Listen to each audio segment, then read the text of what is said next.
the best thing that you have to offer on Twitch or in any of your content is you. It's yourself. Yeah. And you can deliver that to people without a fancy layout or without everything set up perfectly. A funny story. I've always thought of you as the songbird of the internet. I don't know why, but I always had that name. And now I'm not a native English speaker. So before telling you that, yesterday I went on Urban Dictionary and I wrote songbird just to make sure it wasn't like an offensive slur or something. I don't know how it is. And I found this. Songbird. Anyone who consciously looks for the best in all people, places, and things, who has acknowledged and released the pain of their soul, and who energetically help all other people release the pain of their souls so that the healing of the planet will occur. And I'm like, yeah, that's Adriana. Oh, thank you. It's funny that you say that though, because I've always loved that word. When I was in college, I think it was around the time of that Legend of Korra was airing. I met Janet Varney, who is the voice of Korra, and she was very sweet. She signed some Blu-rays of the series that I had, and she wrote, "To Adriana, my songbird." Wow. And ever since then, I think she was like really the first person that I had ever heard call me that, and I was like, that is so sweet. And so I've kind of like kept that word near and dear to my heart since then. Yeah. So I feel very honored. Thank you. That's an Thank you for saying interesting. that. Yeah, that's an interesting coincidence. Like I don't know why that word came to mind for me, and that happens sometimes. My best friend has the same thing. Everybody suddenly started to call him Panda, and now he's Panda. Oh, by the way, sorry, I suppose that people already knew you, but do you want to introduce yourself for the people who are going to watch this that probably don't know you? Yeah, of course. I'm so terrible at introducing myself. I really should have thought of this before. But my name is Adriana Figueroa or Adriana Figueroa. Depending on the language you speak, both are fine. I'm a vocalist. I think I started my YouTube channel like 10 years ago now. Wow. I've been around the internet rodeo for about a decade. So I started doing covers of video game songs on YouTube and gradually kind of transitioned from doing it to fun to doing it as my job, sort of like monetizing my channel, selling covers by licensing them and stuff. And eventually that became freelance work. So like for video games. So I've done vocals and worked as a lyricist for like indie games, or I was on Cadence of Hyrule with Jules. I did some vocals for that as well. And yeah, so it kind of turned into like this very, very hobby thing turned into a professional gig. Was that like so I do that. the plan for you? Like, did you expect it to go that way? Definitely, I would say definitely not. I think so we're talking like a decade ago. I think it was like the summer between my junior and senior year of high school that I like started uploading my first covers on YouTube, and definitely at that point it was not a career thing. Even going into college, I didn't major in music. I was a public relations major. So I went to college in Nashville, Tennessee, so it was definitely like a creative environment, which I really liked. And there was like lots of music around me, but I don't know. I never like thought that's gonna be my full-time career. Yeah, it's not something that people usually think, right? Because there's this connotation that, at least like back in the day, there was this connotation that, hey, there's no way that anyone can make money in music unless they're famous. Which is funny because like, how do you become famous before making it big? Like, it doesn't make sense. Like, people become famous because they have a career, right? Not they have a career because they're famous. But we always thought somehow it was backwards. But probably now people are being like, hey, I want to become a musician, and I see all these people on YouTube, and I'm going to do it as well. But back in the day, you didn't think about it. But how did you become a singer then? Like, what was the fire that ignited this passion and that let it burn until now? So, I was actually telling this story on my stream the other day, where someone asked me like how I started singing or like when I started singing. And I would say like I've always loved music, like even as a kid, but I would say that my passion for singing really was like maybe like middle school when I started doing theater and musical theater for fun at my school. It was around that time that I sort of realized like, wait a second, I really enjoy this and I'm not terrible at it. I I have like some sort of level of proficiency, and I remember exactly the moment that I realized that I thought to myself like, wait, I think I can actually like sing okay. It was like sixth grade, and I was in a production of Into the Woods, and I was just like in the ensemble and stuff. But I was singing to myself at home. Children will listen, and I remember getting to that high note and hitting it in that song, and being like, wait a second, like I hit that. Wait, okay, all right, I can do this, I think. Yeah, that's awesome. Yeah, so pretty much since then, I feel like that was the point at which I started to explore it more seriously and started kind of training with my teacher at my school and stuff like that. Yeah, so I was untrained for quite some time. I think about 3 or 4 years ago now, maybe. Yeah, 3 or 4 years ago, I started training with a coach here in town, in California, and I do that weekly.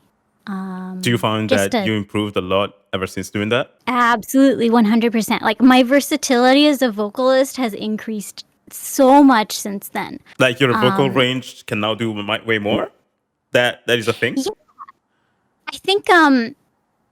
I think in terms of like actual pitch range, certainly it's improved, but for me the biggest difference was like being able to belt and having that sort of power behind my voice Yeah. when songs require it, which has also been a very interesting thing to sort of develop and learn as I've made music with Jules over the years, because I kind of came from a place of like, I did music box covers on my channel and very Disney princessy things where it's a very like it's a very head voice, mixed voice type of princessy voice, ballads, soft songs, and I still really love doing those. But when it came to stuff that was like more rock oriented or metal, where it needed that sort of meat and power behind it, I wasn't there yet with my voice. And yeah, so I think definitely training with a dedicated coach who understands my needs and has a lot of background in like lots of different genres has been really, really great. That's very nice to hear because, like, I'm curious about this because I'm a composer mostly. My like people always say, "Oh, you're the bass guy." No, I'm a composer for the most part, but I like to Yeah. experiment with like everything. And lately, I've been experimenting with singing. Just yesterday, I was, I'm making like an analysis of a Final Fantasy 14 song that has some freaking incredible vocals with a lot of harmonies, Mm-hmm. and it's like probably I don't know 10 tracks of vocals or something. It's insane, Yeah. and I wanted to show people, how cool it was. So I went as far as re-recording all those vocals myself. But now I'm not a singer. I suck, So I had to like tweak them in post and fix a lot of notes and whatever. But then I was like, man, it would be so cool to do this like for real, to be able to like sing like that, and to know like again, people have this connotation that, oh, you just are a musician. You just are born like that, But to know that, hey, if you have a singing coach, then you can learn how to use your voice much better, gives hope, Absolutely. Yeah, and singing is very interesting because it's kind of like we all have the instrument, right? Yeah. But it is an instrument. It is just like any other, instrument, and it's very athletic.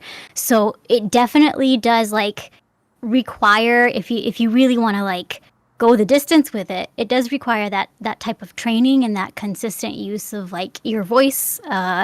So it's very interesting to at the same time, it's like it's very accessible, but it still does have that sort of like you do have to train like an athlete or like any other musician. It's hard to think kind of about learn that it. because like we use like I can understand people who are like, yeah, but it doesn't make sense because like you speak every day, you use your voice every day, but speaking and singing are two completely different things, which people don't think about. But yeah, that's pretty cool. I also seen that other than doing these covers with Jules, which by the way, like my favorite song that you did with Jules is the one about a cat. You guys made a song about a cat one day. That was Yes, amazing. that one was very, very fun. I wrote that song with Jules about our friend's little kitten. We went to go visit our friend Joe and he had just adopted this very, very small, tiny cat. And we were like ready to come back home, and I was like, I'm gonna miss her. And it was like this feeling of like, I'm never gonna see her this small again. I already miss her. Like, this is like, she's stuck here in time forever. So we wrote this song about Marina, and it was all about how I miss Marina.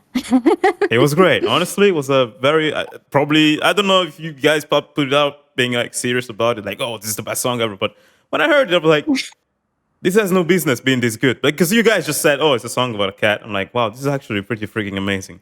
But then I also saw that you started rapping as well, and that's also freaking great. How did that happen? So I think the first time that I really like started seriously like this is kind of like my moment for rapping, I guess. Like I had in middle school, but so Jules has done a lot of work on Crypt of the Necrodancer, and they have like lots of different soundtracks by different musicians. So for the DLC, which was all the songs for Amplified, they had a boss battle that had Mega Ran originally on it. Oh, damn. So when all the artists were doing their remixes, they sort of asked Danny B if they could do their own versions with like their own vocalists, kind of put their own spin on stuff. So so Chipsel was like, I want Adriana to be the rapper on mine. And I was kind of like, are you sure? Like, because I'm especially like at that point, I don't remember how many years ago it was now, probably like 2016 or something, 2016, 2017. Especially at that point, most of what I had done was like ballads and stuff, and it was so different from like rapping and stuff. But she's like, yep, I want you, you do it. And I was like, wow, okay, I'll do my best. And it was so much fun. There is so much artistry and just craft that goes into rap. Yeah. And it is just so fun. You can be so expressive with it. And so clever with it. I'm not very good at like writing my own bars and stuff, but yeah, it's just I have a very deep appreciation for rap. Yeah, and it rappers must be very hard. Like again, this is something that people sometimes give for granted, which stupidly people sometimes come to me. I'm like, hey, you're black, you can rap. I'm like, what? Like, I wish it was as simple, just being black and you can rap. Or being from the ghetto gives you the rap. No, it doesn't really. You need to have something, and need to have a very nice rhythm and a very nice flow and all those things. And nowadays there's like this. I say new wave, but it's not very new. But there's new wave artists who rap with autotune very heavily or something like that, and that takes some of maybe the job away or something, and it's a bit simpler. Mm-hmm.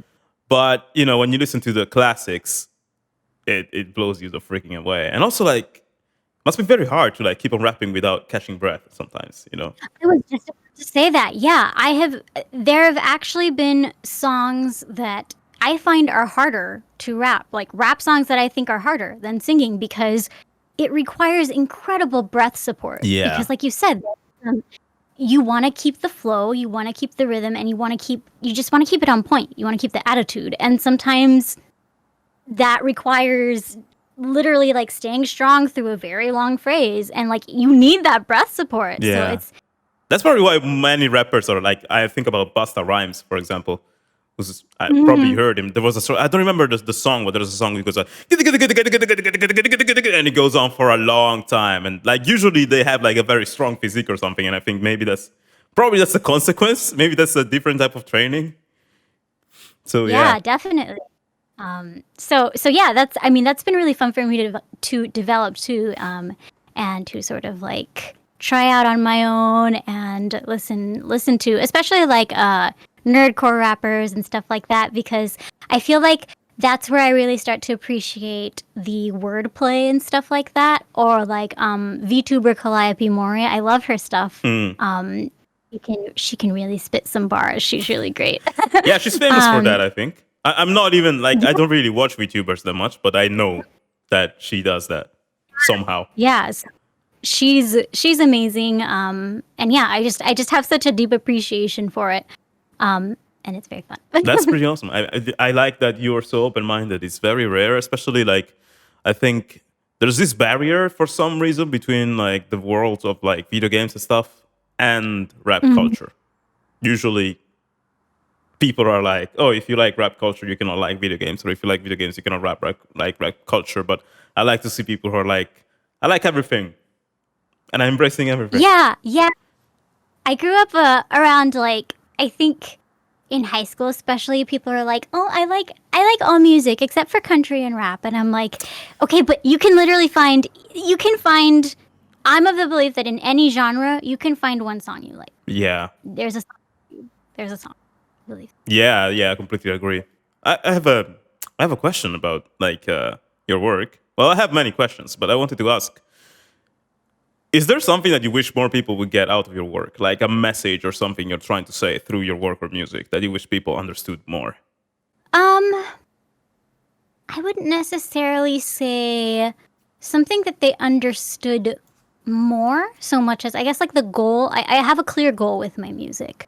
And that is to make music that people will simply feel better listening to.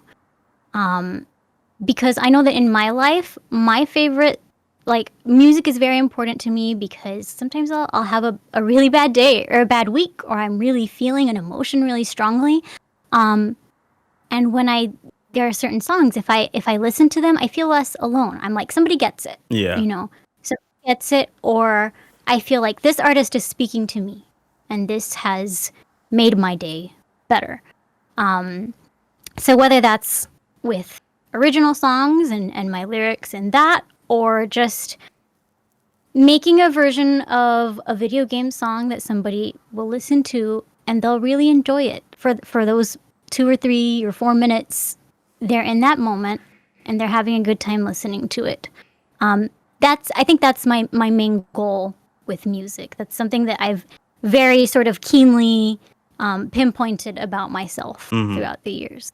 I think you've been very successful at that. Like from what I see on the internet and stuff like that. And yeah, I feel that. I even feel that vibe from you, even outside of music, like that you want to like help people and be better and all those things. Like your Twitter is like it's like an oasis in a desert, in a way. Like Oh, Twitter is this yeah. like hellscape of negativity sometimes, but then there's people like you or like Lena Rain or stuff that when you go on their pages, you're like, yeah, I'm gonna feel good by checking these posts. Even people sometimes post about stuff like snails, which begs the Yeah. question: what do you think is the most adorable thing on the planet and the most terrible thing, tremendous thing on the planet?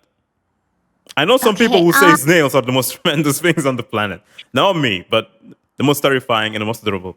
I think so. My favorite animal, I do really love snails, clearly. But I love dogs. Okay. If I look at a dog in person or on the internet, Jules is constantly showing me dogs on his phone, like always throughout the day. And it just like I could be in the worst, like saddest, worst mood, and a dog picture, a good dog gif will always make me happy. So I've got to say, I think dogs. I got to go with dogs. Dogs deserve the world. Yeah, I agree with that. They're so nice. Like they are.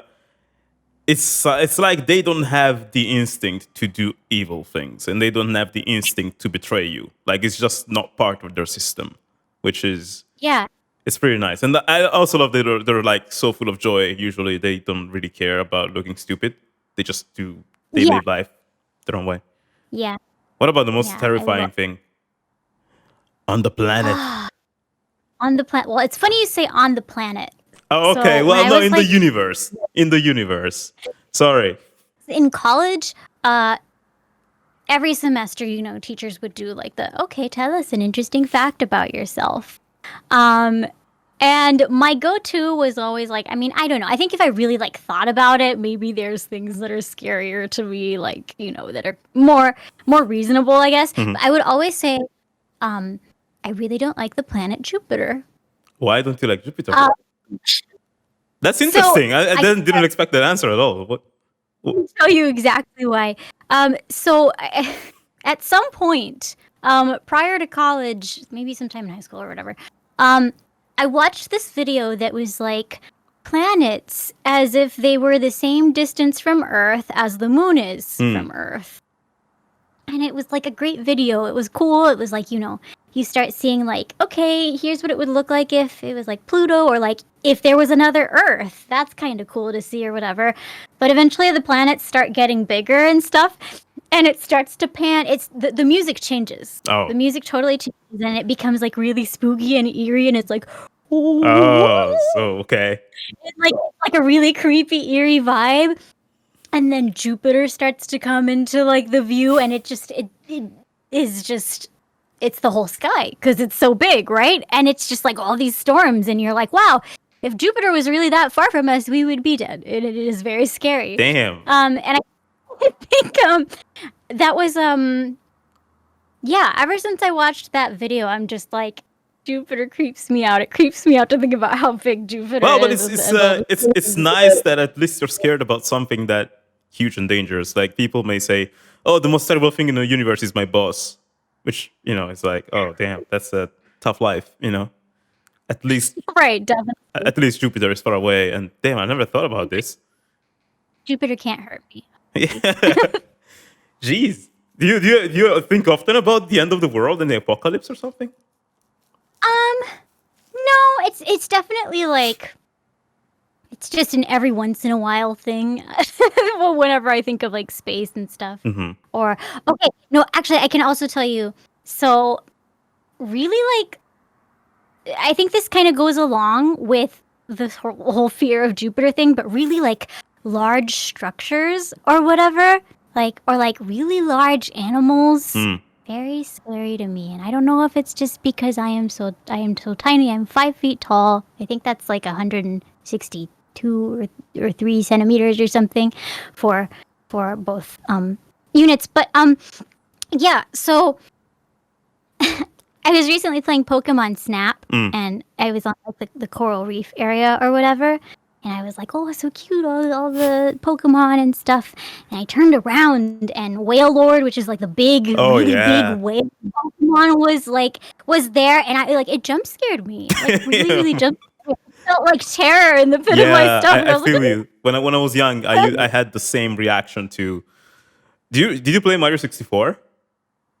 Yes. Okay, the level Dire Ducks.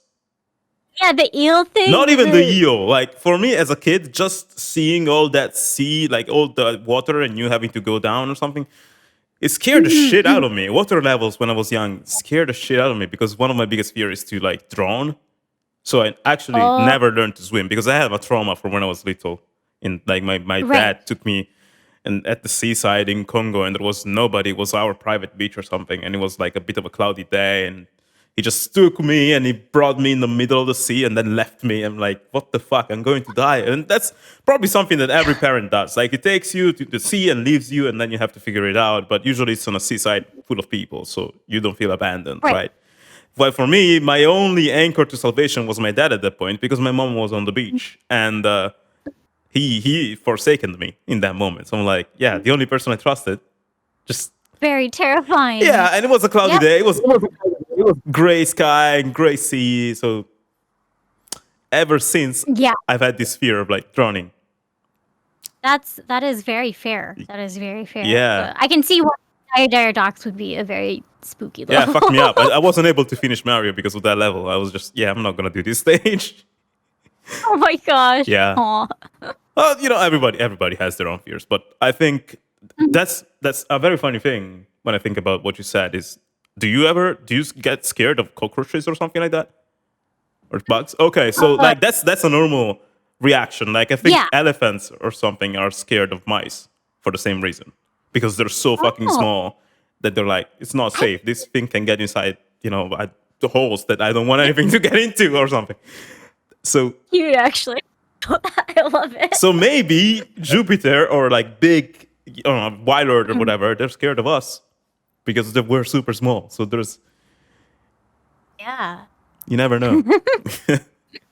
All right. Oh, man. I since you stream a lot, and you do it very well. Sometimes I hop on your streams just chat or be like, hey, what's up?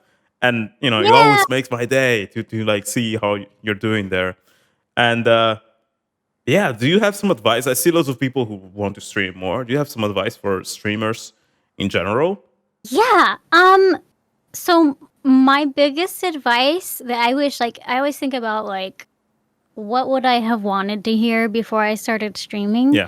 I actually wanted, so I think I started streaming in 2018, maybe? I don't remember at this point.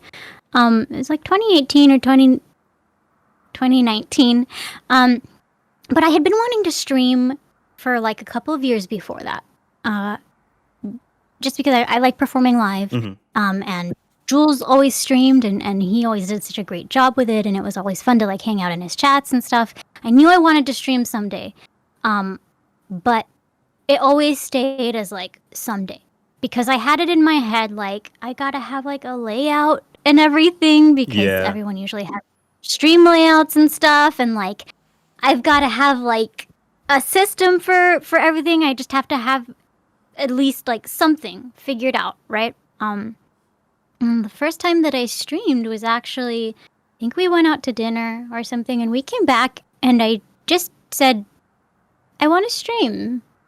I think I'm just gonna see what happens if I go live with just a camera, and I won't like announce it in a big way or like anything like that. And I'll just see who shows up. And obviously this is like, I know that this experience is different for like, since I'd already had my people knew audience. you.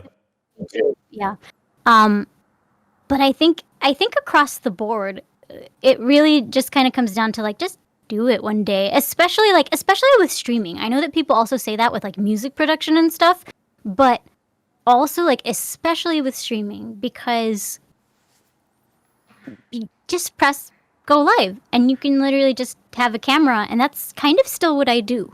What was your thought? Like, did you have a fear before like actually doing it? Besides like, oh, I don't have a stream layout. Was there something stopping you besides that? I think it was just and this kind of applies to like all my work, but if I do something, I want to do it well, right? I like don't want it to be like bad. So I think in my mind it was just like I need to have something. I need to have something to offer. And that kind of goes like deeper too, because it's like the best thing that you have to offer on Twitch or in any of your content is you. It's yourself. Yeah. And it, you can deliver that to people without a fancy layout or without everything set up perfectly. Yeah. So yeah, I think I just had this kind of feeling of like, it needs to be good. I need to have something that I can give them. And then one day you realized like, hey, I'm enough. Yeah, it was just kind of like, I just want to sing. I just want to sing for people. And I came home and I did it, and Jules was like, okay, let's hit go live. And he showed me how to use Streamlabs and stuff, and I was like, okay. And I was really nervous. Like I said, I didn't like announce it or tweet it or anything. It was pretty much just like people had followed me from like modding on his channel and stuff. So I think I had like 100 followers or something like from that.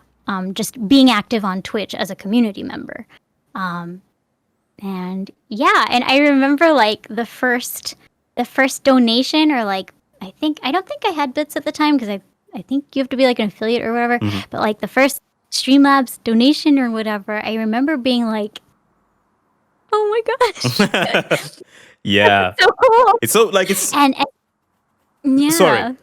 Please go on. No, it just yeah, I remember that moment, and literally because I had just been like, I'm gonna press go live, I remember seeing the first person in my chat being like, oh, hello. Yeah, it's such an interesting moment, like when you do stream and you see people coming in, because like as a YouTuber or on Twitter or anything, people comment, but there's a degree of separation that makes it feel kind of like not real. But when someone is like commenting to you while you're talking live on stream, it's like a conversation you're having with somebody, and it's kind of crazy. Like there's some dynamics there that don't happen on YouTube.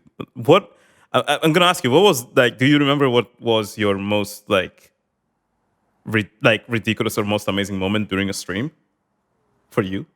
I think Well, the first thing that came to mind was my chat is so very generous and wonderful and kind. I remember there was a day that they were so generous and kind with their words. Um, I couldn't stop crying, and I was like, so embarrassed because I was like, oh God, this probably looks so like so cheesy or like so like over dramatic or over the top. But um, I think especially like I've talked to some of my friends about this, but like I think especially on days that I'm feeling sort of like down on myself Mm. or like uh down about anything, like I don't know, maybe like self-esteem wise or whatever. Um it just always like it's really easy, like when I see people being kind in my chat, it really touches my heart. Yeah. Um Those are. and so I think Yeah. yeah. Sorry, I keep interrupting you. I There's a bit of lag. That's why I'm not trying to be an asshole. But yeah, please go. Yeah, and so I always just think of I remember that one day. I remember that like my makeup was like everywhere. I was like so gross. I was like, oh my gosh, like um and yeah, like my chat has been very like they've made me cry a couple of times, like in a good way. Mm. But I definitely remember that one.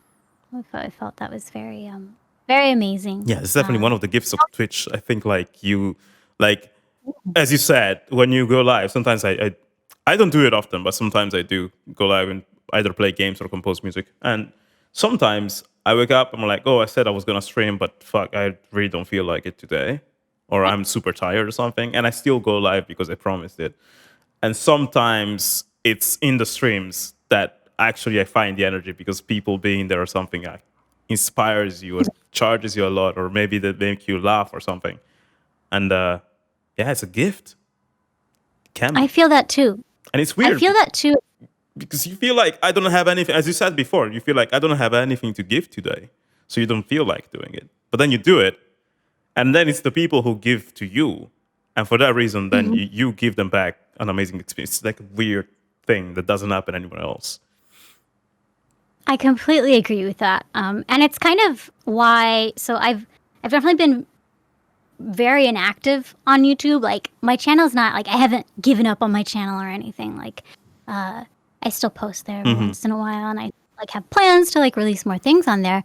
But when I started streaming, it was really nice for me because I had kind of hit a point where I was getting a little bit burnt out on YouTube. Mm-hmm. Because, and I think it's because I had been doing it for so many years and stuff like that. Yeah. It really was such a different experience that you just don't, like you said, you don't get that with YouTube. You don't get the sort of feeling of connection and immediate feedback, I guess. Yeah, it just felt like sometimes when I'm recording, like for a cover or, a job or anything, I get so bogged down in like the perfectionism of it or like having to set up and everything and maybe Cubase is acting up and that Mm-hmm. feels like a nightmare and whatever. Streaming is just such a different type of joy Yeah. because for me it literally is I get the mic going and I hit go live and the camera's there and I sing for people. And singing on Twitch really also helped for like live performances as well, like at conventions and stuff, like stage performances. It really just helped me across the board Mm-hmm. because it also helped me let go of some of that perfectionism, of feeling like everything needed to be the best Proper, it yeah. could. Right, because there are going to be times where you don't hit a note on Twitch. It's live. That's just the nature of live music. Yeah, people like it actually. When I was younger, actually, and I've noticed like, oh wow, my favorite band sounds so weird when they're playing live. And that was me when I was very young, and I was like, I don't know, I like the album more. But then as I got on older and I went to my first live concerts, I was like, whoa, the live concerts they're sometimes much better than the albums, even if like, yeah, maybe they don't hit the lyric perfectly here or whatever, or maybe you can feel them breathing too much or whatever. That's the human element, and it's very nice. You can feel something in there that is not in the studio recordings. It's Exactly. it's pretty dope. And also, what you said about perfectionism is true too, because like you don't have a choice when you're streaming. Well, when you're by yourself, you can fix everything to an infinite a level of depth, and that gets you in a trap where you're like, yes, this vocal has the perfect equalization, so it's definitely gonna be loved by people. And actually, people don't fucking care. They care about like the soul in it, not so much the Absolutely. technicalities. And I love the fact that I can't listen to a verse over and over again and be like, I could have sung that different. I'm gonna do, you know. Yeah. I think that's where like recording, like in studio setting, that's where that kind of gets exhausting, I guess. But yeah, singing live on stage or on Twitch, I love it. I love it. I love it. And I think it's also because I think there is an element of like I've worked so hard to sort of like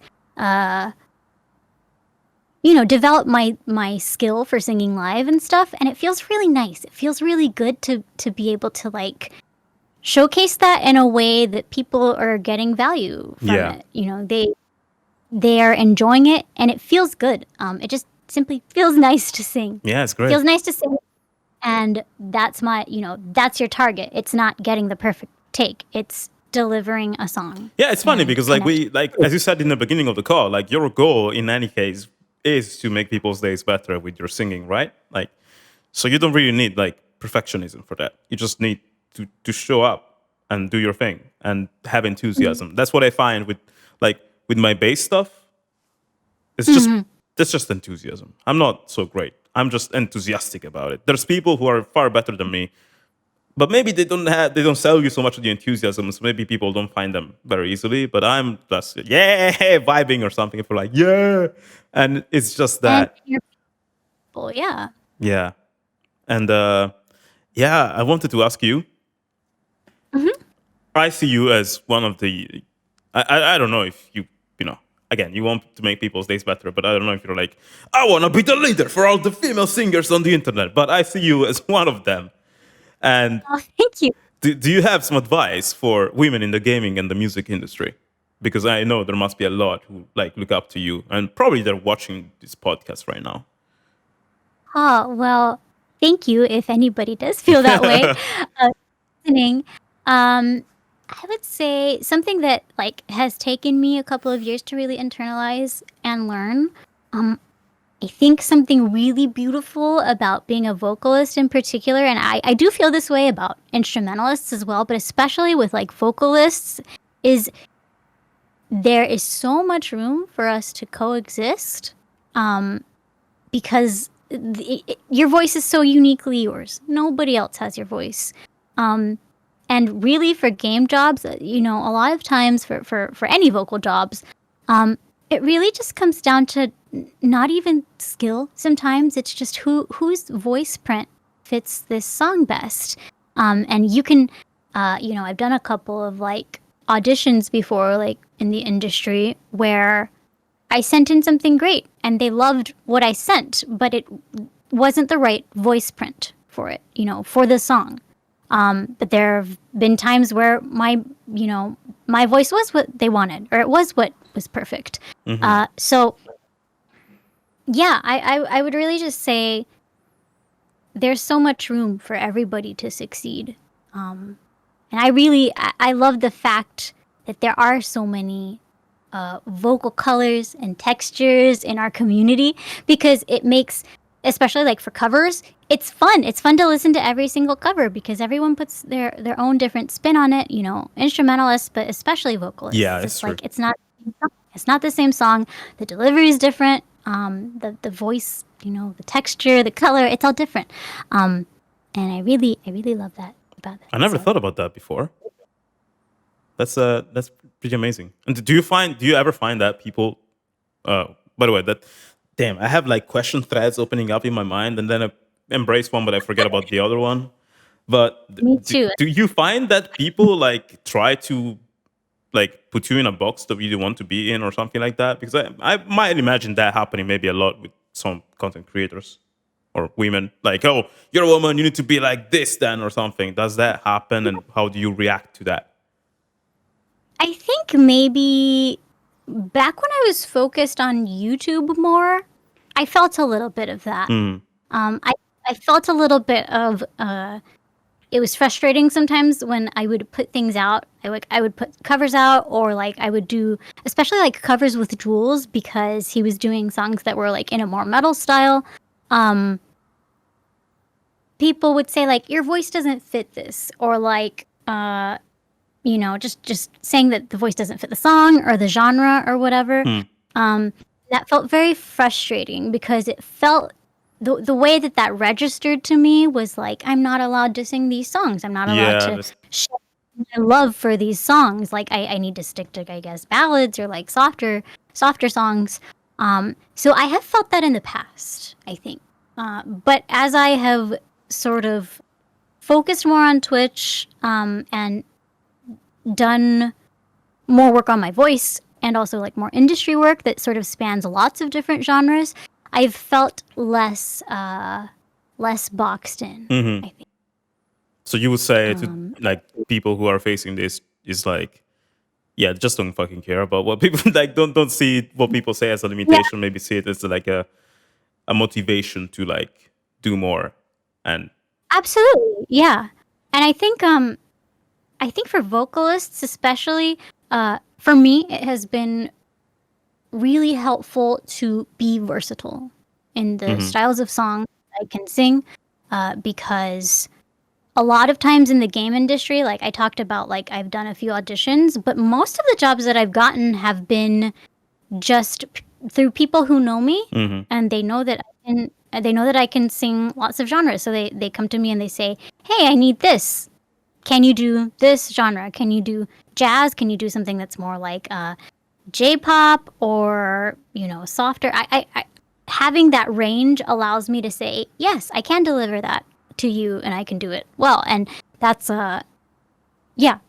Yes, that's a nice thing to have. Yeah. Do you? And it's the kind of thing that if I had listened to people who said your voice doesn't fit this, or you shouldn't sing this type of thing, then I wouldn't be able to do those things now. Yeah, people always fucking say stuff like that. By the way, like it's crazy. Like people, and probably I thought it as well for some. Like for example, one of my favorite bands is Muse, and they had a very distinctive sound in their first few albums, and then after a while, they started to be a bit more crazy and a bit more experimental and a bit less like a dark, because they started having kids and families, so they weren't angry at the world anymore.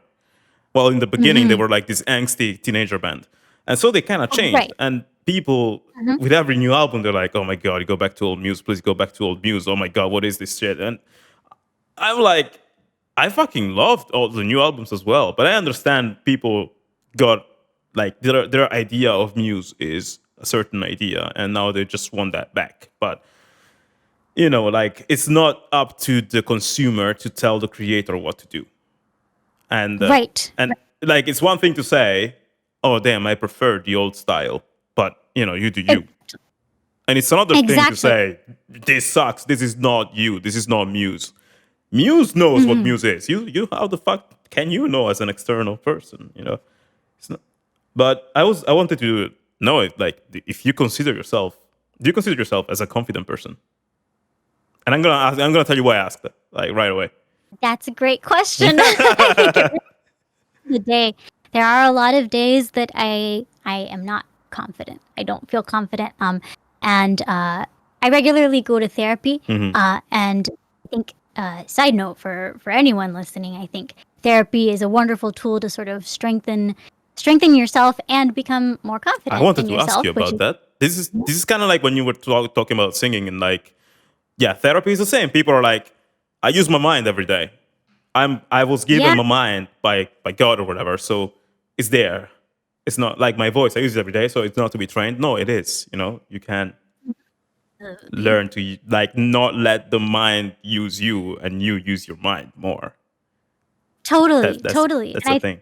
I think that's what I have sort of been working on. So I guess I have trained confidence, if that makes sense. Yeah. Where I think I have the tools to be able to pull myself out when I'm feeling very down about myself, whether that's like in my abilities, like my musical abilities, or just like myself as a person, etc. Um, I think I have worked hard to be able to say to myself, no, that's actually just a negative distortion. That's just like a cognitive distortion. Mm-hmm. That's a negative thought. Just because you're feeling this way doesn't mean that you are bad. Yeah, like Does when that you make maybe you record a song and you cannot make it go right. You're like the normal thought people have. My girlfriend does this a lot. Like my girlfriend speaks so badly to herself, and it's like, oh my god, I'm such a fuck up. No, like Mhm. you're not a fuck up. You just weren't able to do this. But it doesn't mean you are a bad person. Yeah, it means like you were just unable to do this now. Maybe you're gonna be tomorrow. And that sort of Mhm. separation is very important. Saying like instead of saying I am bad, saying I did something bad. It's like, oh, Mhm. I did it, but I'm not bad. That's very important. And I wanted Absolutely. to ask you about that because like you talked about the times that you did the oh god, what's the word? You did the oh, my Italian is getting in the way now. The auditions. Yes. That Yeah. must be fucking Yeah. hard. Yeah. Okay. So I specifically remember I did one in 2016, 2016, 2017. I think it was a pretty long audition process. So it was like an open audition um, for a composer that I loved. I admire this composer so much, and it felt like this was like around the time that I had just started sort of pursuing freelance work and stuff, and Mhm. this just felt like this is the only chance I'll ever get to like Yeah. be on like a big Oh yeah, project or I whatever. know that feeling very Um, well. so I went through that process. It took about a year total from submission to sort of like getting contacted and saying like we really like your voice, which was great. It was a really big accomplishment, Hmm. and obviously now I feel proud of that. I feel very proud of that. But making it to sort of like the final two vocalists that they were considering and sort of like waiting for them to compose the songs and stuff like that. And then at the very end, they went with the other vocalist, and that was crushing for Yeah, me. that Yeah, yeah. it was a really one of the most difficult processes, like emotional processes that I've ever been through. I think of that and I think, wow, that was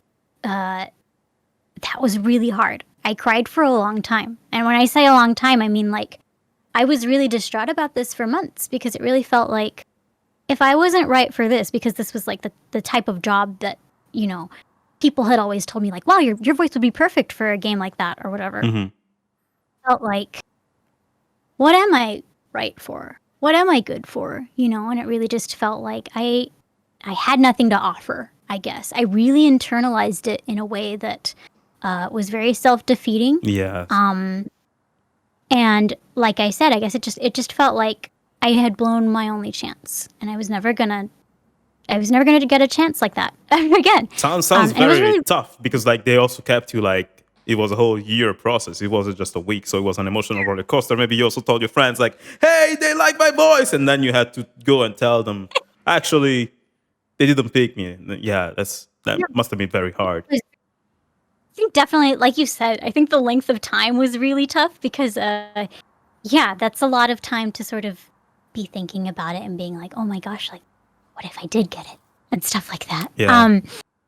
But yeah, so it took me a long time to sort of pull myself out of that rut and that sort of mental hole. I think it really took like about a year. That's actually you say a long time. For in my opinion, that's actually pretty fast. Like, and for something so like soul crushing, by the way, because this wasn't. It wasn't as small as like I don't know. You're a kid. When I don't know if you guys did had that in like America or Mm-hmm. but or Puerto Rico, but when in Italy when you're in elementary school, there's a guy that comes into class and asks every kid to sing a certain note, and then he chooses, you will do, like you're good, you're gonna become a singer, and everyone else fucking sucks. There's this No. connotation like you're the only one who's good here, everyone else fucking sucks, and that creates this like feeling in people that, oh, I'm never gonna be a singer. That's a small thing that lasts for people's lifetimes. Or my girlfriend had, she went to something like X Factor or something, like where you sing and you do auditions and then the judges choose, you're good, you're not good, or whatever. She's freaking great at singing, but she was panicking a little bit because she wasn't used to singing in front of large crowds, so she wasn't able to portray her full singing range, and they didn't like her. And so ever since that, she never recovered, and she never thought that she could be a good singer. Even she is. And it's been so many years. So for you to go through something as way more intense, like touching your dreams with a finger and then feeling them crumble, and you get back after a year, that's very fast. So, congratulations. Thank you.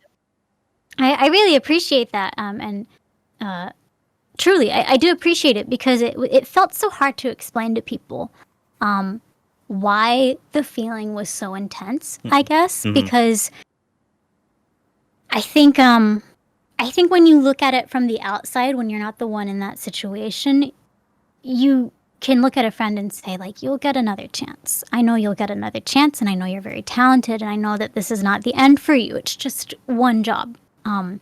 But when you're in that situation, it really feels like it's your whole world, Yeah. And that is what it felt like for me. That was the first time that you auditioned for something that big, right? Yeah. It's like when you lose your first big relationship and you're like, I'm never gonna find another one. And then eventually you do, and you're like, what was I worrying about?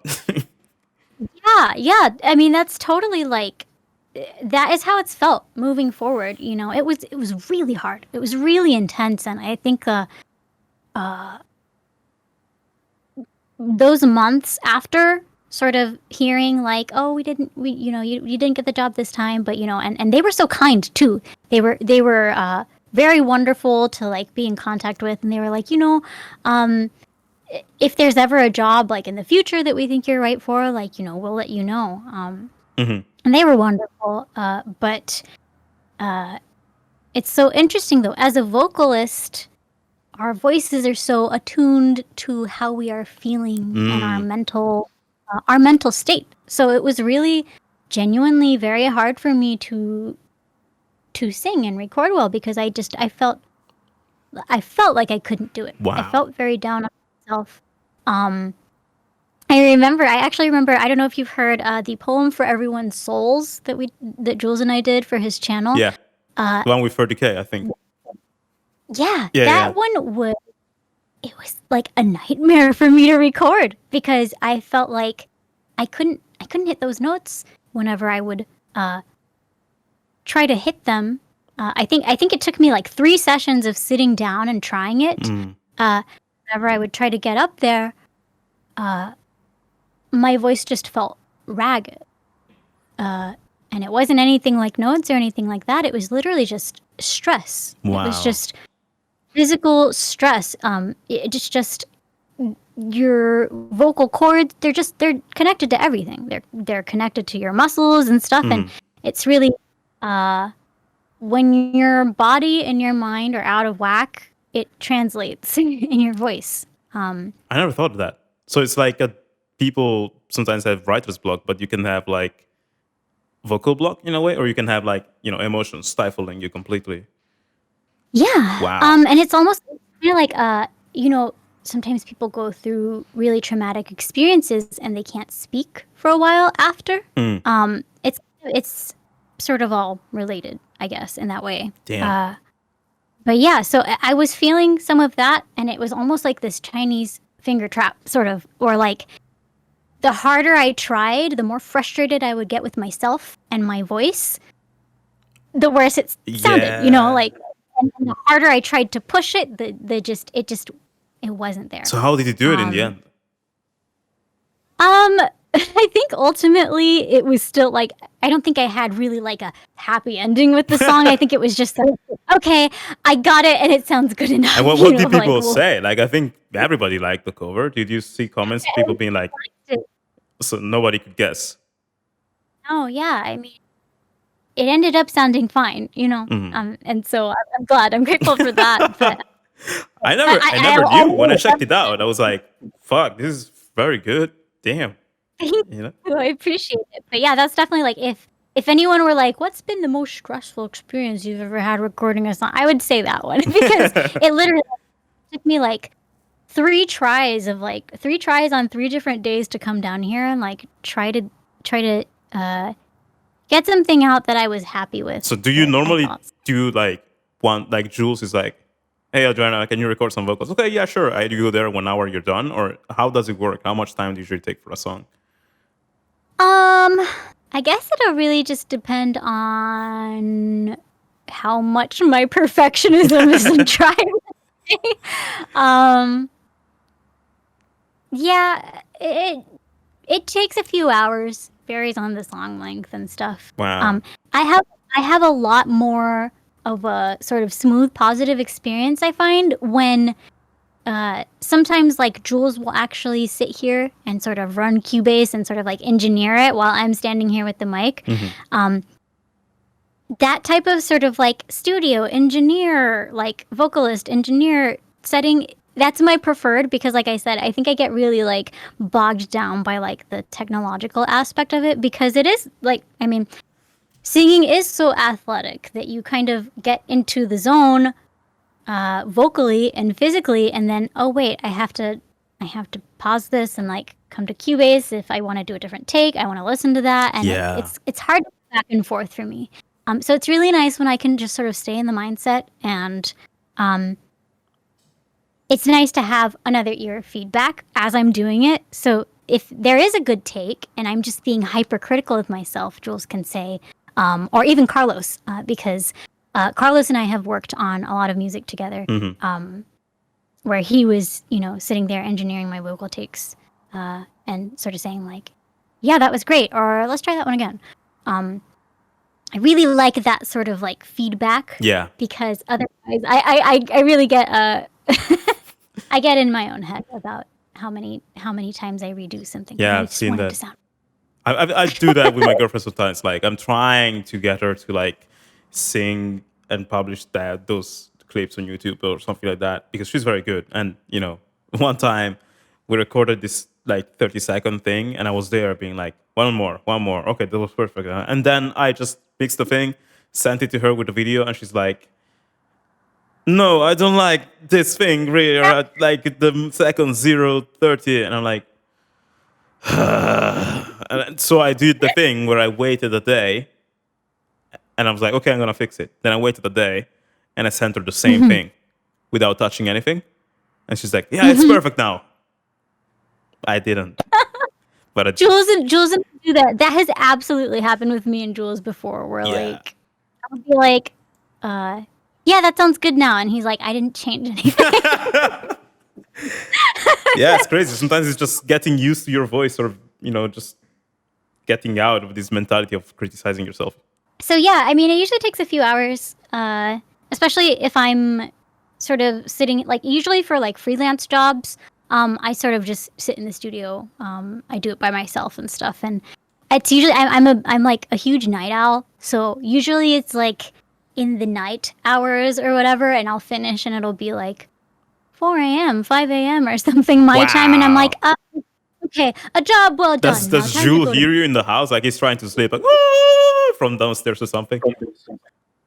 Fortunately, no. Fortunately, the studio is like, it's sort of like basement level. He's like 2 levels above. Oh wow! So yeah, that's amazing.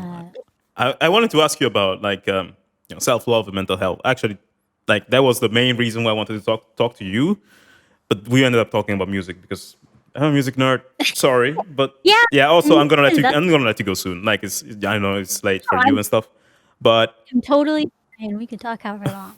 Yeah. Okay. But yeah. So like, you're one of the, I wouldn't say preachers, but you are someone who's you talk about it, and as people should, thank God, about self-love and mental health. And I'm wondering, like, if you could go back to when you were, like, if you could travel back in time and meet, Adriana just 10 years ago, what are the top Okay. things you would tell her in terms of self-love and mental health? Like some advice that you think would help her a lot. And that doesn't mean like the best advice. It just mean like the things you needed to hear 10 years ago or 20 years ago. I don't know what you want to, how you want to go back. Maybe 10 is fine. So yeah, when I think of 10 years ago, I think that was like around the time I was graduating high school. I think it was like 2011. That was the year I graduated. I think we're the same age then, probably. Oh, awesome! I'm from 1992. Are you? That's the year I was born. Yeah, I was Okay. born December 9th. I'm October kid. So we're the same age. That's cool. So yeah, what would you tell to yourself back then? It's so funny because I think there are definitely things that I like have grown out of, and then there are things that I haven't grown out of. So I think it's like think back, but I would really sort of drive home the fact that I don't know. For me, I feel like things happen for a reason. I've always just kind of felt that way. Yeah. Of just kind of trusting the flow of the way things go. And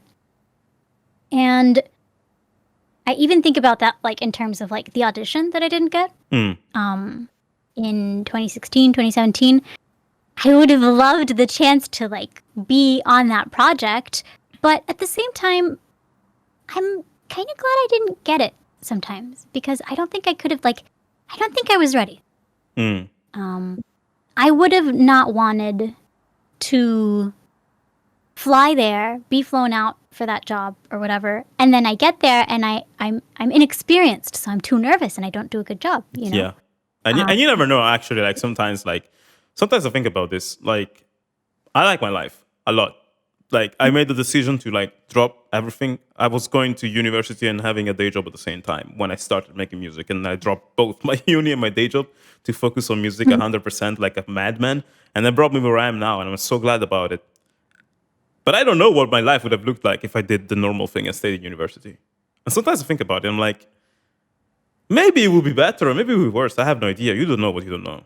So sometimes, maybe it's best exactly that way.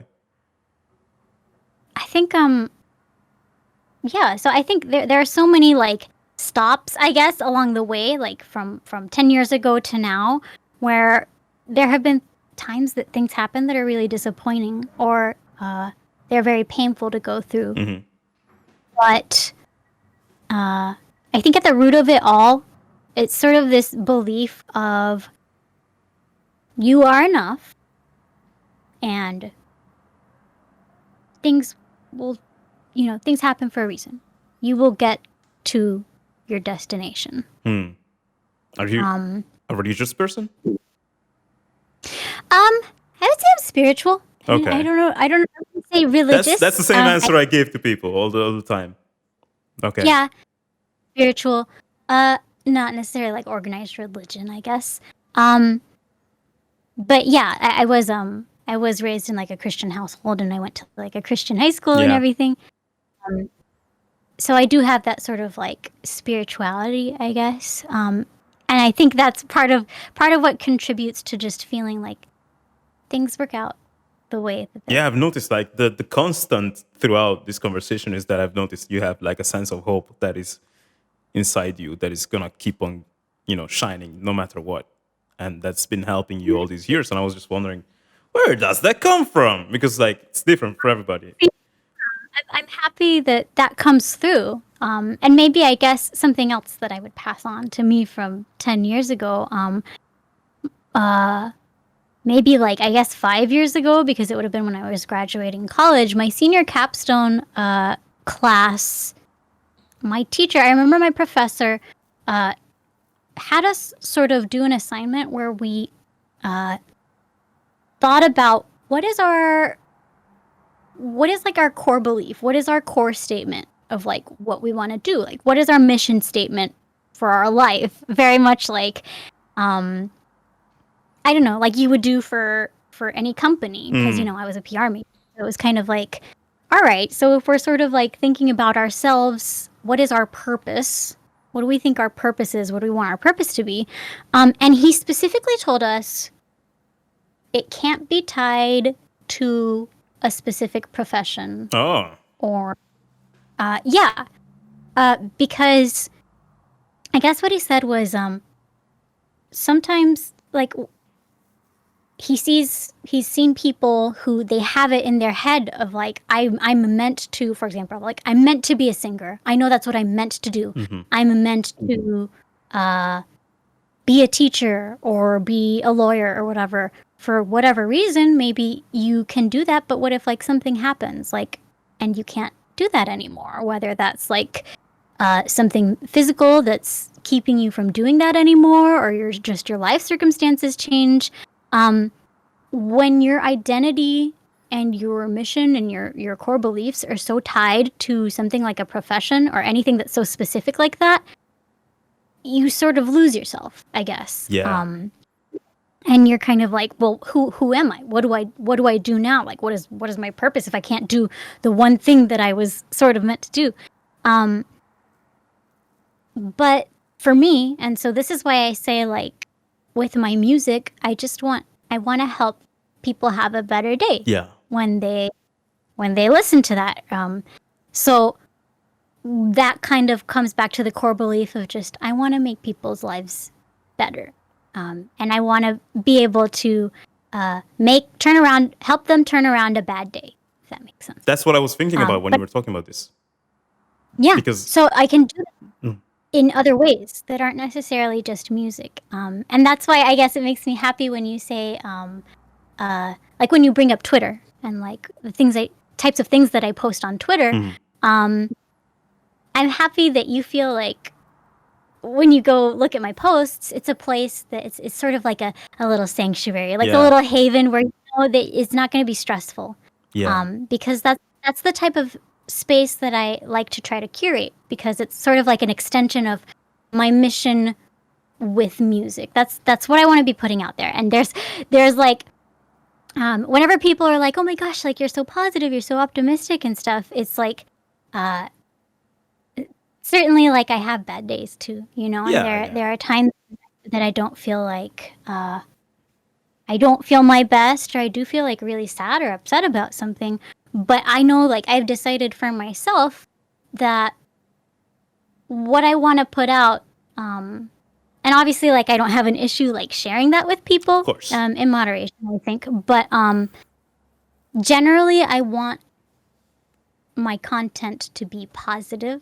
Because I don't want to like put my burdens on other people, because that kind of like, I guess, goes against the sort your of like mission statement. But and I understand. I feel that like I have, like, you pledged your whole self to like happiness and positivity and all these things, and I'm kind of the same on the internet, especially. It has not always been like that. I come from a family where my dad, for example, complains all the fucking time about everything, and he doesn't even do that. Like, he isn't really so fucking angsty about his life. He just likes to complain. And right, yeah, I saw that. I think, yeah. When you see that, you're like, why are you doing this? Just, it's not so nice. It just makes everything worse. Right. So I yeah, chose. and I've been through that as well. Like, especially that period of time, like, that 2016, 2017 period. I was like, I was so distraught about the audition stuff that it was like, I felt like I wasn't my best self. And that was like a culmination of like lots of different factors. Yeah. Where like, yeah, I felt like I was being very negative and stuff like that. And I almost feel like, so this is an interesting thought that I've been having recently about social media. Social media gets like a bad rap sometimes of like, oh, like it's so unhealthy and stuff like that. And it's like, oh my gosh, like Twitter is such like a hellhole. It's like, I feel like I'm, it's so toxic. And it can be, but I really genuinely enjoy social media. Yeah, same. And it really, like, it's a positive place for me, because I think I think that commitment to posting that type of content helps me just in my personal life as well. I think Like you tend to attract people who are of the same mind, I suppose. Like that's like I would say so, yeah, because I think there's definitely a lot to be said about over the past years. I've learned that it's really important to sort of curate your space, like your environment, and the people who are directly around you. yeah. I think that finding my like-minded people and the people who didn't create like this feedback loop of like negativity of like, oh, this person's negative, so I'm feeling negative, and then we're making each other Oh feel yeah. negative. Yeah, it's like it's really easy to get stuck in like a hole or a cycle like that. But yeah, it's just like maybe sometimes we don't have like control over everything in our lives, but I think we do have input. Yeah. I think input is a better word. And it is sort of like you do have some sort of say Yeah. about Yeah. what you're putting out and also what you're taking in based on the content you consume or like the people around you, etc. And I think like all of those things have helped me sort of cultivate and develop a healthier life in conjunction with like therapy and stuff like that. Just practicing, and it really is practicing having a healthier, more positive. Yeah, I get that, and I completely agree with that. That's something I think it also becomes easier to do that when you built yourself a life that where you're surrounded with people who make you feel great, or you're doing something that you feel great about. I've had periods of my life where maybe I was very successful, but I felt very bad and negative, and I started having some petty thoughts, feeling envy and like emotions that I wasn't proud of. And when people like to people who are listening to this and they maybe are in that frame of mind and they feel like, oh, I'm negative, fuck, I'm disgusting. No, that's not what we're saying here. Like, I think those feelings are a guide. You can be like, oh, I'm feeling this way. My mind or my body are telling me things. Like these feelings don't feel so great. It's like fever. It's a signal to tell you're sick. There's something wrong. Yeah. And you can see that, and you can totally. I think it's completely nice to like completely fine to express negativity sometimes, but the not nice thing is when you stop there. Like if you're feeling negative, Yeah. fine, just vent and do the thing, like talk about it, because I think like holding a feeling down and not expressing it makes it worse. That's a very I think negative so too. experience. Like Yeah. holding the tears back just makes you more sad, in a way. So it's fine to like just let it out, but you don't want to stop there. Let it out, and then do what you can to see that and be like, okay, I'm feeling these things. Why am I feeling them? Okay, there's something I need to fix. I need to look at myself in the mirror and really admit to myself some things. Like I did when I was feeling down. I was like, I'm living a life that's not mine. I'm living a lie. The thing I'm doing now, I don't really like it. I need to just move on and do. And I needed to when I had that moment, I needed to remember why I started making music, why I got into this path, because I lost track of it. And Absolutely. then I remembered that, and I was like, oh shit, I started because I wanted to impact people and I wanted to tell stories through music. And so I started doing that more, even though it was maybe a bit less risky, more risky, and maybe a bit less successful than what I was doing at the time. And through that path, I went back up and my happiness started soaring and the negativity kind of stopped. But I was only able to Yeah. notice how bad I was because I was expressing that. And I was like, oh shit, this is not me. And my friends were like, are you fine? Are you okay? And Yeah. yeah, you need to not I stop. Yeah, it kind of goes back to even like what you were saying at the beginning of our conversation of like you are not your life and you as a person are not defined by how you feel or a thought that you have, if Yeah. that makes sense. It's like like you said, it's just like a signal. Doesn't mean that has to be. Yeah, it's not, I am a negative person. I'm having negative feelings. Doesn't mean you're a negative person. Exactly. Everybody like I want people to get a message that is like, oh, Alex and Adriana are always so freaking positive, then I need to obliterate all kinds of like sadness. No. We have that. I hope Oh yeah, for sure. I hope people understand that, because the you know the denial of any negative feeling is the ultimate negative experience, because you feel like you can't accept yourself as you are, and you have to escape, and you have to be ashamed of ever feeling down. It's like, no, like I think we're able to be like this because we cut ourselves some slack, and we're like, Exactly. okay, I'm not perfect. Sometimes I feel like shit. Sometimes I feel awesome, and that's it. Mhm.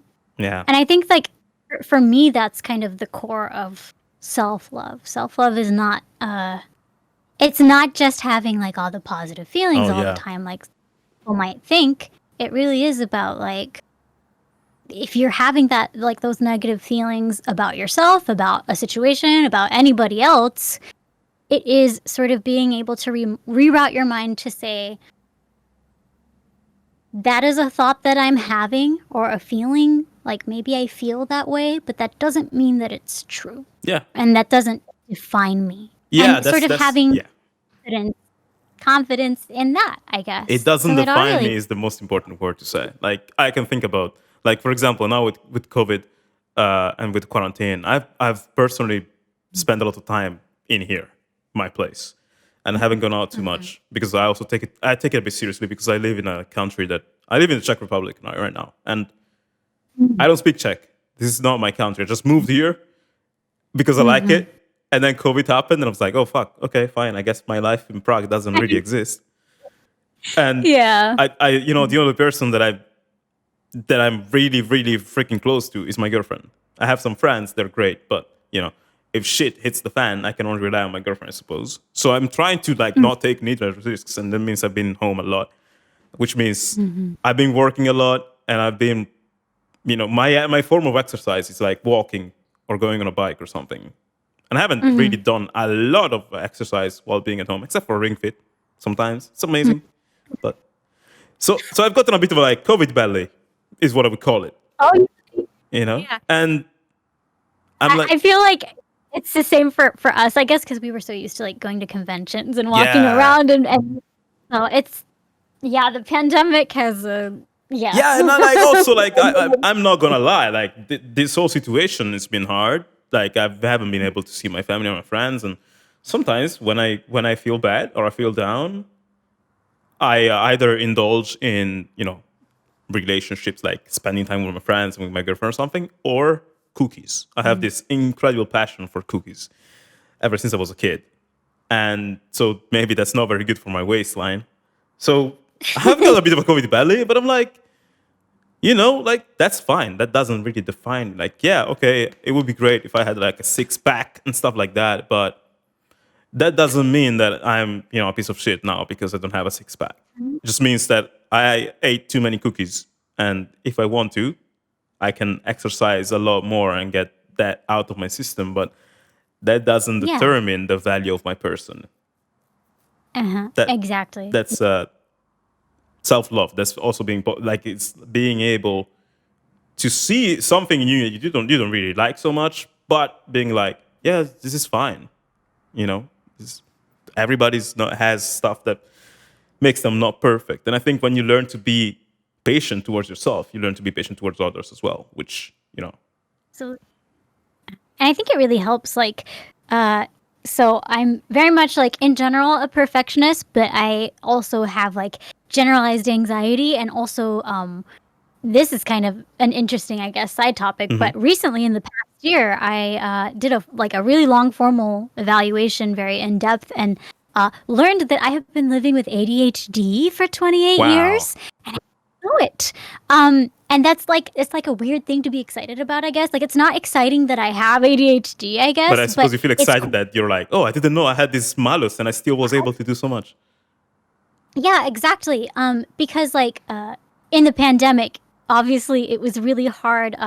Like I mentioned, we had like our routine with like conventions and stuff like that. And then wait a second, all of a sudden I'm in this enclosed space Yeah. and it's just me alone with my thoughts and I have to keep all my spaces organized and clean and I can't go out and it really like brought a lot of things to the surface that I was able to compensate for in other ways like Absolutely. before the pandemic. So that's been like a whole journey as well. That's exciting because it's like, okay, hang on, I have a roadmap. It's like I've been living life on hard mode, and all of a sudden you're like, wait a second, I can like, there are support items. I can adjust the difficulty a little bit. Yeah, that's how I've been describing it to people. Wow. But yeah, so it's really it's very tough to not be tough on myself. I'm very, very tough on myself. And Jules has been such an incredible support in sort of helping me maintain my commitment to like self-love and like when I was getting like my first vaccine dose, we were like sort of running a little bit late. We were like tight on time, and I was like, okay, it's okay, we can still make it. And we were like 10 minutes away from the house, and I realized I'd forgotten my ID, which is like the most of like you need to have your get vaccinated. And I was like, oh my God, like I was so like I was really beating myself up about it. Like, oh my God, like I'm so stupid. Like I like that's like the one thing I need. Like how could I forget that and stuff? And when I have moments like that, might be something as small as that or something much bigger and kind of deeper emotionally. Yeah. He's always really great at saying you're only human and you're enough and you're wonderful. And I'm really grateful for that. Jules is amazing. So, yeah, he really is. He is like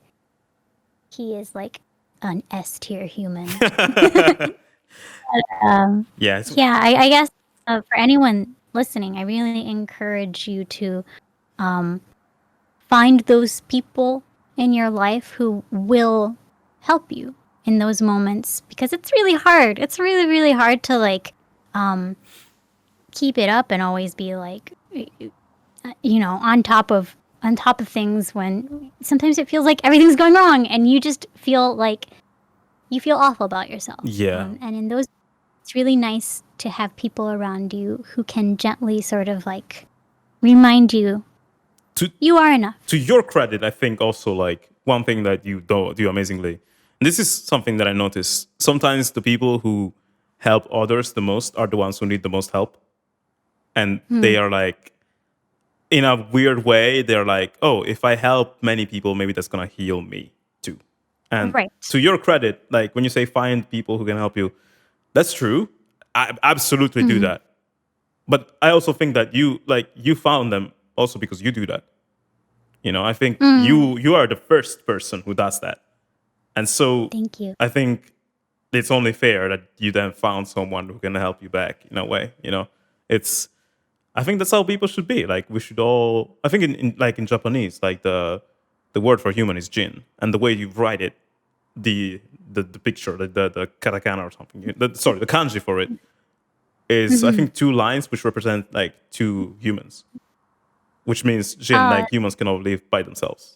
That's what they mean, and that's true. Like we all need each other, so definitely find the support system, but also like make sure that you can be that support system to someone else and be kind to someone else, because I think that in helping others, yes, we kind of learn to help ourselves too, because I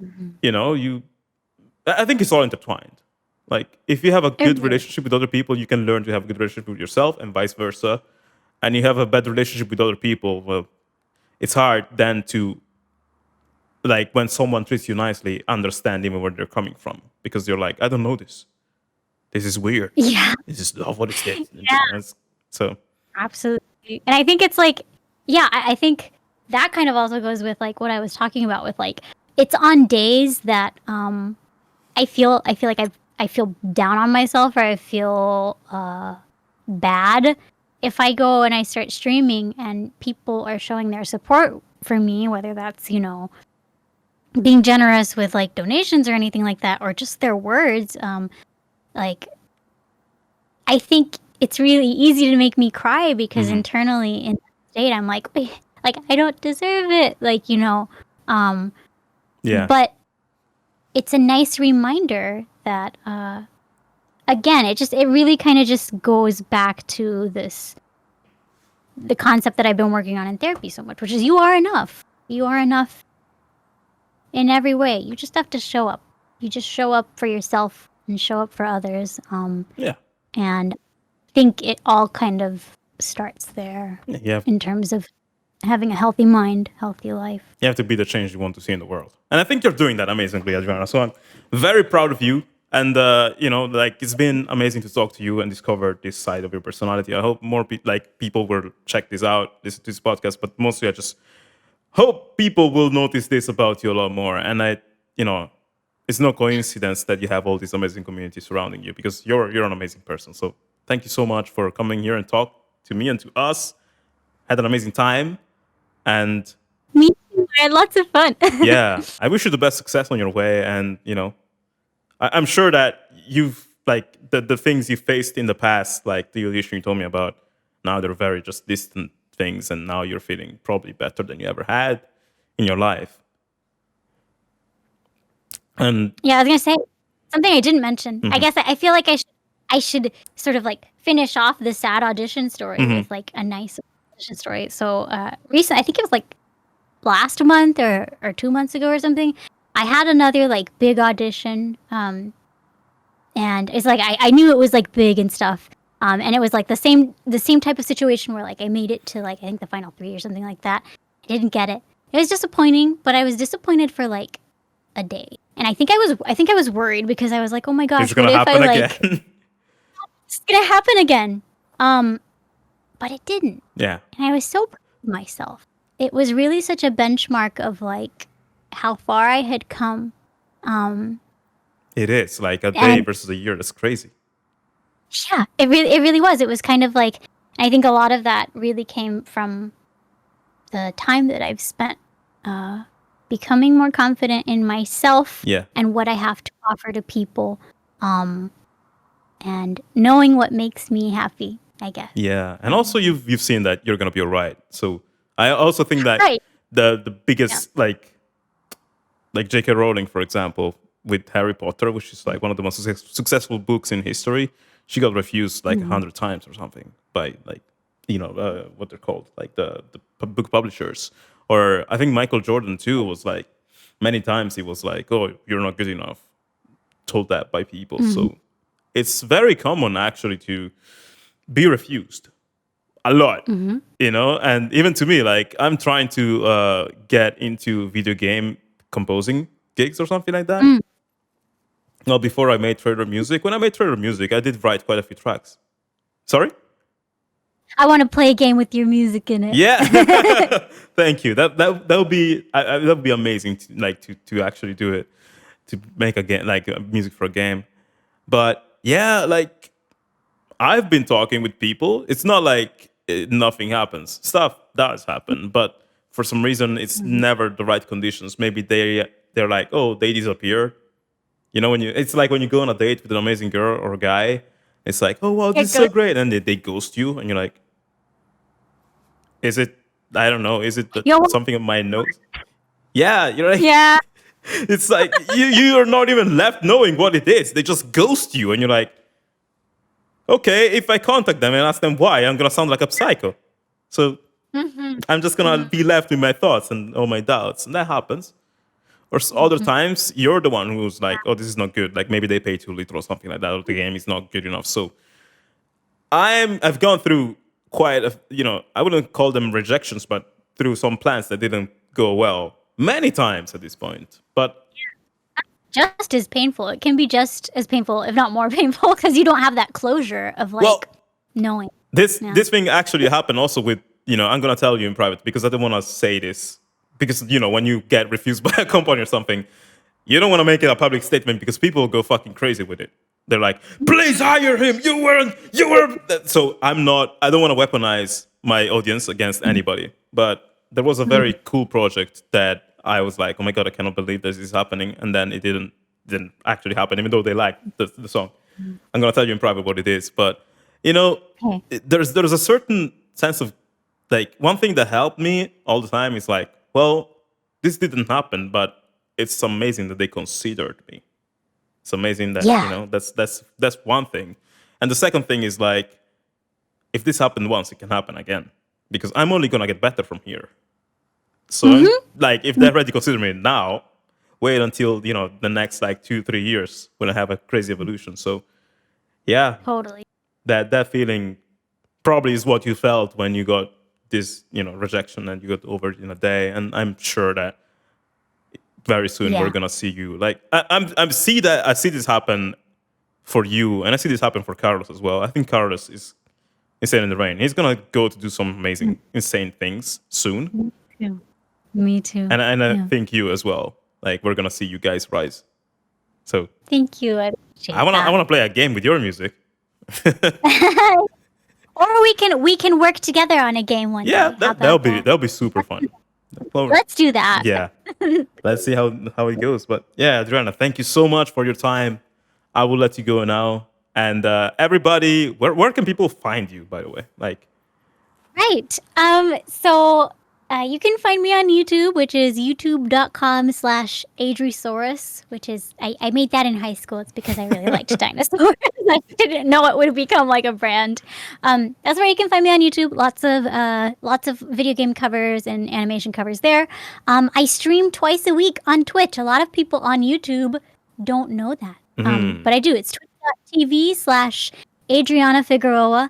And sometimes I play games, but often I just sing. I just turn on the camera like we have right now, and I'm like, all right, guys, what do you want to listen to today? And I can sing some pop or some Final Fantasy, or we just have fun. It's very casual. And you can also find me at twitter.com/Adriana Figueroa. I post lots of pictures of the snails around my house.